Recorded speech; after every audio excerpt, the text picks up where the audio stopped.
Shalom sahabat GKPS TV. Sebelum kita memulai kehidupan kita, kegiatan kita sepanjang hari ini, mari kita persiapkan hati kita untuk menerima firman Tuhan. Mari kita bersatu dalam doa. Kita berdoa.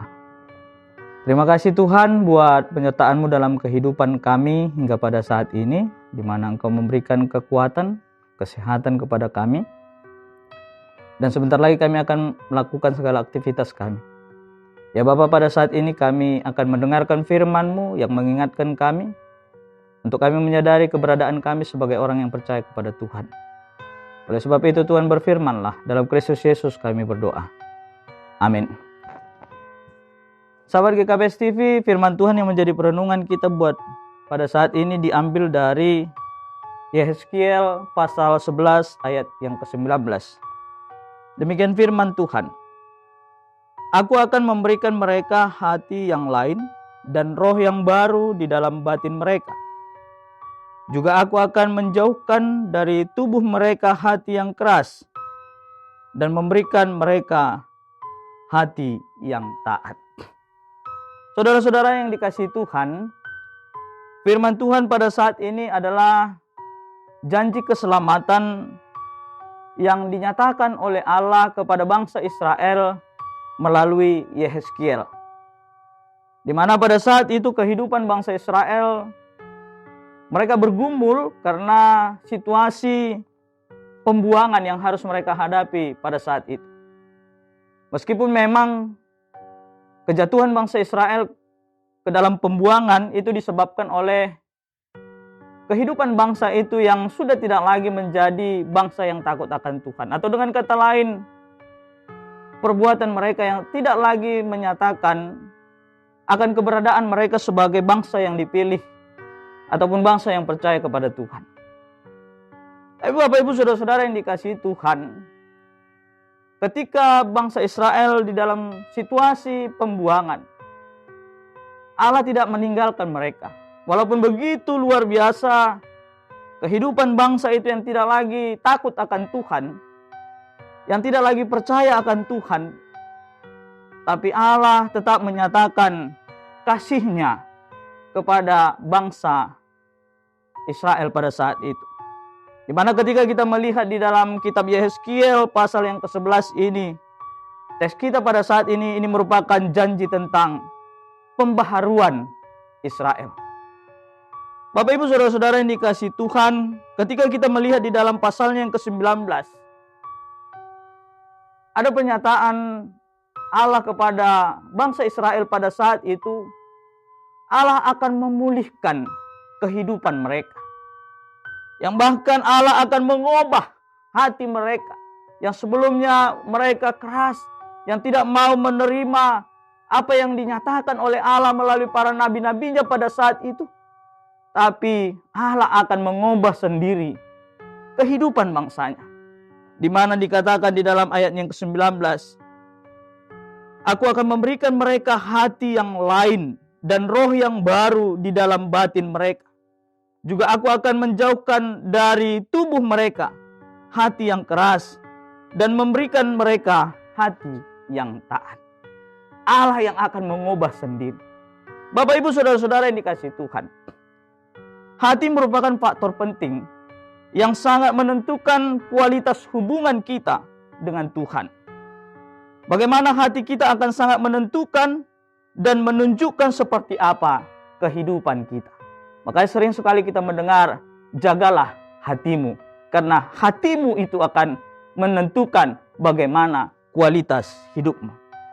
Ketika kita melihat di dalam kitab Amsal juga dikatakan bahwa seperti air mencerminkan wajah, demikianlah hati manusia mencerminkan manusia itu. Kita bisa lihat di Amsal pasal yang ke-27 ayat 19.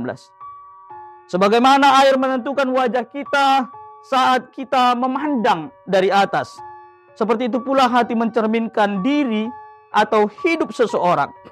Tuhan pun sangat mementingkan hati. Bukan yang dilihat manusia, yang dilihat oleh Allah. Manusia melihat apa yang ada di depan matanya, tapi Allah melihat apa yang ada di dalam hatinya. Kita bisa melihat di dalam 1 Samuel pasal 16 ayat yang ke-7. Nah, oleh sebab itu saudara-saudara yang dikasihi Tuhan, apa yang bisa menjadi perenungan kita pada saat ini melalui kitab Yeskiel pasal yang ke-11 ayat yang ke-19 di dalam kita menjalani kehidupan. Apalagi pada saat ini adalah, boleh dikatakan ini adalah tahun yang baru yang akan kita jalani di tahun 2023. Banyak prediksi yang mencoba melihat bagaimana kondisi ke depan. Mungkin ada yang mengatakan bahwa tahun 2023 itu adalah tahun krisis. Krisis global terjadi di mana-mana. Tapi firman Tuhan mengatakan pada saat ini, mari kita belajar melalui pengalaman bangsa Israel untuk tetap menyerahkan kehidupan, untuk tetap percaya akan kuasa Tuhan. Dan Allah akan campur tangan di dalam kita menjalani kehidupan kita. Oleh sebab itu, mari kita mengandalkan Tuhan. Seperti bangsa Israel yang di tengah-tengah pergumulan yang mereka hadapi, Tuhan menyatakan janjinya kepada bangsa itu bahwa Allah akan memulihkan kehidupan mereka. Oleh sebab itu, saudaraku yang dikasihi Tuhan, apapun yang akan kita hadapi, tapi satu jawaban firman Tuhan mengatakan kepada kita, ada penyertaan Tuhan, ada pemulihan, ada kuasa Tuhan yang terus bekerja di dalam kehidupan kita. Oleh sebab itu, mari kita menjalani tahun 2023 ini dengan iman percaya kita terhadap penyertaan Tuhan di dalam kehidupan kita. Allah akan mengubah kehidupan kita menjadi lebih baik. Amin. Mari kita bersatu dalam doa. Terima kasih Tuhan buat firman-Mu yang mengingatkan kami pada saat ini di dalam kami menjalani kehidupan kami. Untuk kami Tuhan menyerahkan hidup kami ke dalam tangan penyertaan Tuhan. Terlebih Bapa di tahun 2023 ini, kami tidak tahu apa yang akan terjadi di dalam perjalanan kehidupan kami. Tapi kami percaya Tuhan, seperti firman-Mu yang dinyatakan kepada kami pada saat ini. Yang kami tahu ada penyertaan Tuhan di dalam kami menjalani kehidupan kami sepanjang tahun ini. Terima kasih Bapa. Kami mau serahkan hidup kami ke dalam tangan-Mu. Dalam Kristus Yesus kami berdoa. Amin.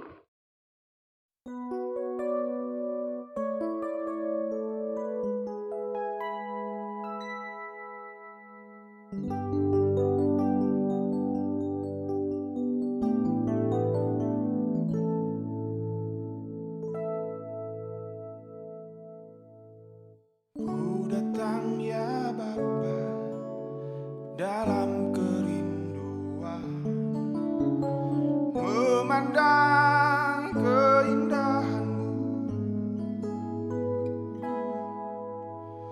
ku berikan segalanya, semuanya yang ada. Ku ingin menyenangkan hati-Mu, oh Tuhan. Jadikan aku indah yang Kau pandang mulia, setulus karya-Mu di dalam hidupku.